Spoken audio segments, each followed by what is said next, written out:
Atenção! Começa agora uma teleaula de Geografia do Ensino Médio. Você vai assistir a teleaula de número 35. Bons estudos!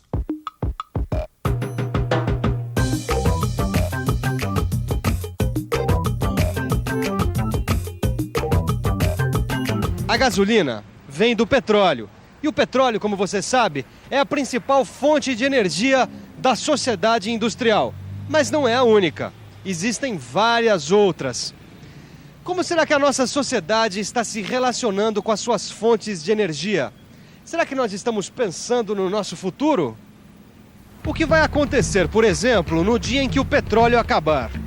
Como será que nossos carros continuarão se movimentando?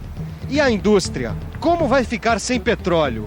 Essa e outras perguntas serão respondidas na teleaula de hoje.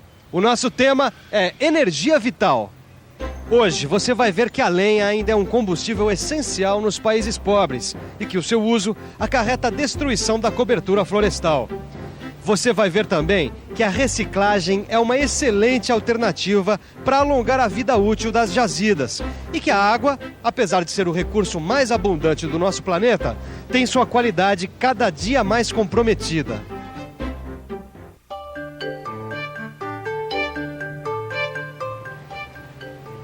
O petróleo, como a gente já viu, junto com o carvão, são as principais fontes de energia da sociedade industrial, do nosso tempo. Só para ter uma ideia de como o petróleo é importante, ele representa cerca de 40% da energia comercial do mundo, além de ser matéria-prima para diversos produtos, como a borracha sintética e o plástico. Mas como existe a ameaça de que um dia o petróleo acabe, outras fontes de energia começaram a ser utilizadas, como o gás natural e a biomassa. Além delas, existem outras fontes cujo uso ainda é limitado, como a água, a energia nuclear, a energia eólica e a solar. A nossa sociedade sempre soube da importância do petróleo. Mas essa importância só ficou evidente mesmo a partir de 1974, quando o mundo viveu a sua primeira crise do petróleo. Você sabe por que essa crise do petróleo ocorreu em 1974? É que naquele ano, a OPEP, sigla que quer dizer Organização dos Países Exportadores de Petróleo, resolveu dobrar de um dia para o outro o preço do barril do petróleo. Agora, imagina só a confusão que esse aumento gerou, pois até 74 os países consumidores de petróleo usavam essa fonte de energia sem a menor economia, esquecendo-se de um detalhe importantíssimo. O petróleo, acumulado durante milhões de anos pela natureza, não iria durar para sempre.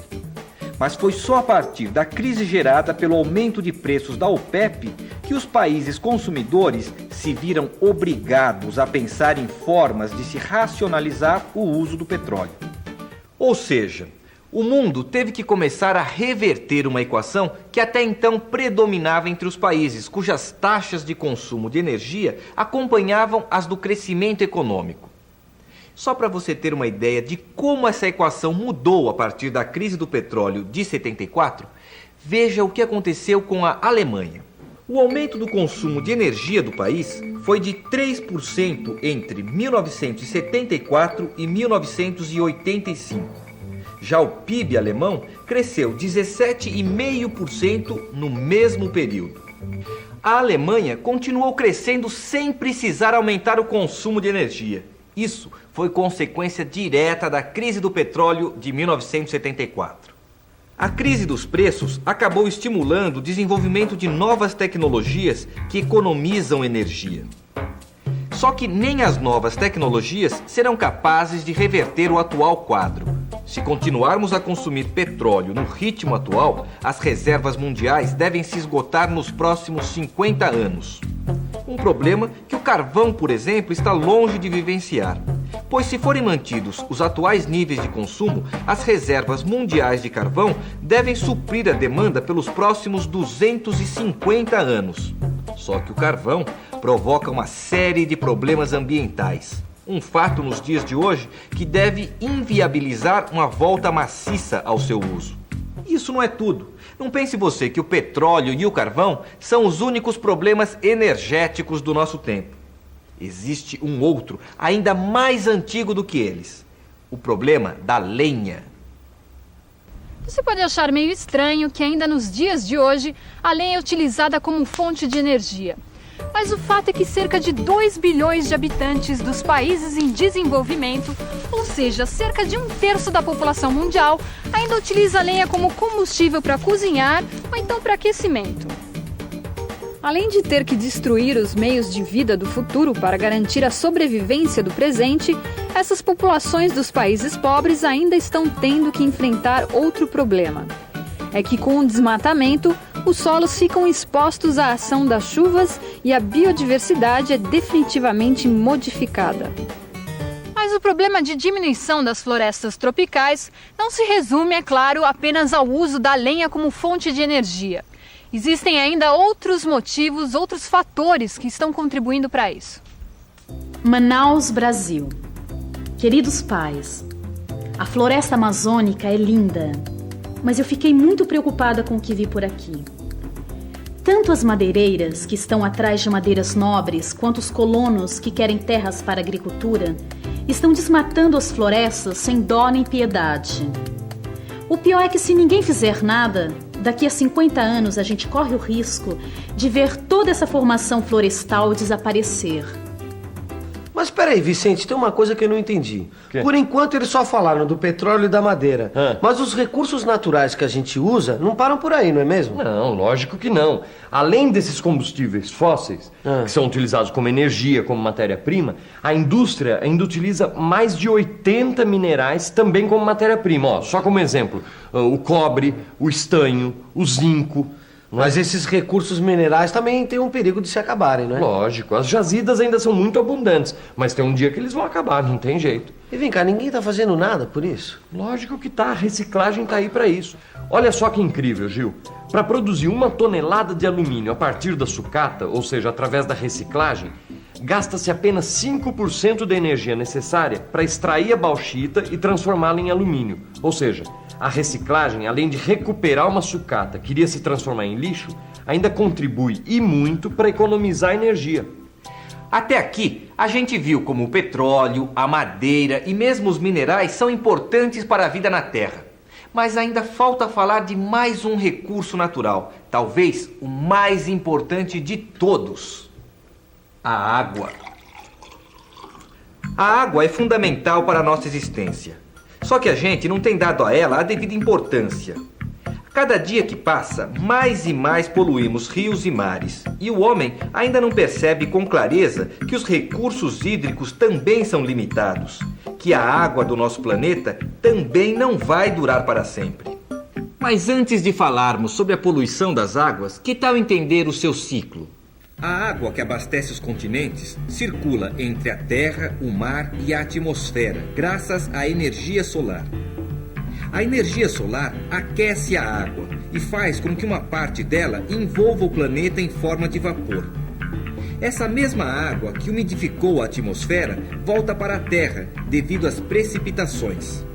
É então absorvida pelo solo e fica disponível para as plantas, que a absorvem pelas raízes e a liberam por transpiração para a atmosfera. Já a outra parte do ciclo é totalmente terrestre. A rede hidrográfica recebe a água da precipitação, que se escoa superficialmente ou se infiltra, reabastecendo os lençóis d'água, os lagos e os rios. Ao fim do ciclo, a água é devolvida ao mar ou armazenada nos reservatórios profundos da crosta terrestre. De toda a água que evapora dos mares e oceanos, apenas 10% voltam à Terra sob a forma de chuva. E por incrível que pareça, apenas essa pequena quantidade, ou seja, esses 10% é que estão disponíveis para o uso. Pode parecer pouco, mas ainda tem água suficiente para todo o planeta. Uma pessoa, para manter uma qualidade de vida razoável, ela precisa mais ou menos uns 80 litros de água por dia. Mas essa média varia muito de acordo com a situação socioeconômica do país. Na Índia, por exemplo, o consumo médio de uma família fica em torno de 25 litros por dia. Já nos Estados Unidos, uma família chega a consumir em média 500 litros por dia. Mas não vem das casas o maior consumo de água do planeta, muito pelo contrário. Enquanto a agricultura consome 73% da água disponível no mundo, a indústria fica com 22% e o uso doméstico apenas 5%. A água, todo mundo sabe, é a fonte da vida. Mas do jeito que a nossa sociedade vem poluindo os rios, os lagos e os oceanos, a água está se transformando mesmo numa fonte de doenças. É isso mesmo. Para você ter uma ideia, nos países subdesenvolvidos, a água mata por ano cerca de 25 milhões de pessoas. E isso não é difícil da gente entender, pois a cada ano que passa, aumentam mais e mais a quantidade de resíduos que são despejados nas águas. Como se isso não bastasse, nos países subdesenvolvidos tem muita água sem nenhuma espécie de tratamento sendo usada pelas pessoas. Assim, a água acaba se transformando num agente transmissor de muitas doenças, como cólera, tifo, diarreia. Agora, não vai pensar que o problema da poluição das águas está restrito aos países pobres. Nos países desenvolvidos, os cuidados com a qualidade da água também deixam a desejar. Ô Vicente, o que é isso, hein? Isso aí é uma plantação numa fazenda norte-americana. Você sabia que a agricultura em larga escala, assim, usa muito agrotóxico hoje em dia? Mas peraí, isso aí faz mal à saúde. Lógico que faz. Tanto que o uso indiscriminado desses produtos químicos tóxicos acabou se transformando num problema de saúde pública. E como é que se contamina a água? Você sabe, a biosfera é um sistema fechado. Quer dizer, o que você lança na atmosfera não desaparece. Acaba voltando para a Terra junto com a chuva. Além disso, o uso de DDT, de inseticida clorado, de pesticida, acaba contaminando a água dos mares, dos rios, dos lençóis subterrâneos, entendeu? Mas isso não é tudo. Infelizmente, a nossa sociedade anda fazendo muitas coisas que prejudicam a qualidade da água e do meio ambiente. Em especial, os gases lançados na atmosfera pelas fábricas e pelos carros. São esses gases, mais os pesticidas agrícolas, que estão provocando a chamada chuva ácida, que já vem ocorrendo no norte da Europa e nos Estados Unidos. É claro que esta situação crítica que a gente mostrou até aqui não está ficando sem nenhuma solução. De 20 anos para cá, a gestão dos recursos naturais ganhou maior eficiência. E com as novas tecnologias, é até possível obter economias significativas no consumo desses recursos. Mesmo assim, o problema ainda é sério. Com relação à água, por exemplo, apesar de ser um recurso renovável, já existem cerca de 30 países que vivem a ameaça da sua escassez. Bom, mas essa constatação não significa nenhuma sentença de morte, porque é possível sim reverter esse quadro. E atenção, se liga aí que é hora da revisão. Na teleaula de hoje, você viu que o petróleo é a principal fonte de energia da sociedade industrial e que o aumento do seu preço forçou uma racionalização do seu uso e a busca de novas fontes alternativas. Você viu também que a lenha continua sendo um combustível essencial nos países pobres e que o seu uso acarreta a destruição da cobertura florestal. Ainda nesta teleaula, você ficou sabendo que as jazidas de matérias-primas minerais como a bauxita são suficientes para garantir o abastecimento da indústria moderna e que a reciclagem é uma ótima maneira de alongar a vida útil dos jazimentos. E por fim você viu que a água, apesar de ser o recurso mais abundante do nosso planeta, tem sua qualidade cada dia mais comprometida devido às ações que têm levado à sua degradação. Só para concluir essa teleaula de hoje, é importante que você saiba que a energia, a água, os minerais e outros recursos da natureza não são inesgotáveis. Nosso planeta é um sistema fechado e nós já estamos alcançando seus limites. Por isso é importante a gente utilizar esses recursos de uma maneira racional, colocando a tecnologia a serviço desse objetivo.